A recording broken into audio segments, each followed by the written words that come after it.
Good day friends, I am Dr. A.S.K. Gupta and I am going to talk to you about a case of cystitis, and you can see that he is a young man around 25 years of age and he has come to us with difficulty in passing urine. He has been diagnosed as stricture of the urethra. Here in the bladder you can see that the bladder is over distended and the bladder walls, they are edematous and there is hypertrophy of the bladder walls. Hypertrophy is one term which is used when the bladder walls are more than 3 millimeters in thickness while the bladder is distended, and they are more than 5 millimeters in thickness when the bladder is empty. Here the bladder walls, they appear to be around 10 millimeters in thickness. So this is bladder wall hypertrophy.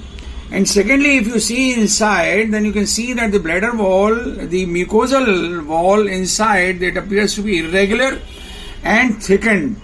This is the mucosal hypertrophy which suggests that this patient is having cystitis. And thirdly, if you notice carefully, then you can find that there is interwall edema.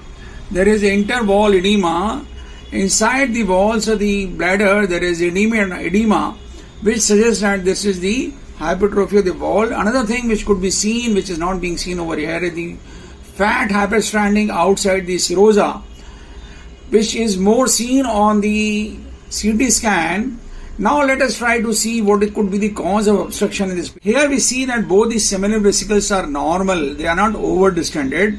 And now I try to show you the prostate. The prostate is normal in size. You can see that the prostate lobes are normal in echogenicity and they are normal in size, suggesting that the prostate hypertrophy is not seen. There is no prostatic malignancy or there is no pathology with the seminal vesicles.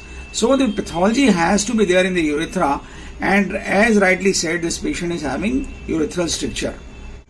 And you can also see that there is intraluminal debris, and this debris can be seen floating in the bladder, which suggests that it is a case of cystitis, though intraluminal debris can be seen otherwise also, but when it is associated with the other findings of cystitis, it becomes severe.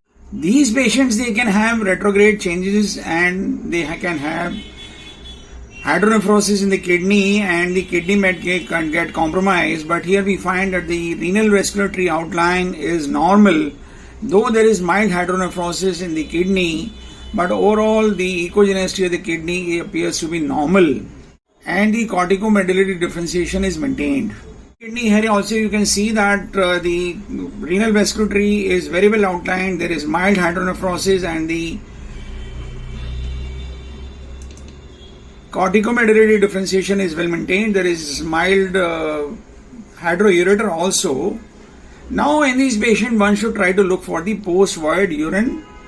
In case the post-void urine is increased and this patient is having a significant obstruction to the urine flow, we find that the post-void urine is 515 ml in this patient, which is significant, and therefore this patient requires surgery for the urethral outlet obstruction. Otherwise he may have problems with the kidney and he might go into renal failure. I hope we have been able to demonstrate a good case of cystitis. In case you like our video, please do subscribe to our channel. Do not forget to press the like button and share the video among your friends so that maximum number of people can be benefited. Thank you very much.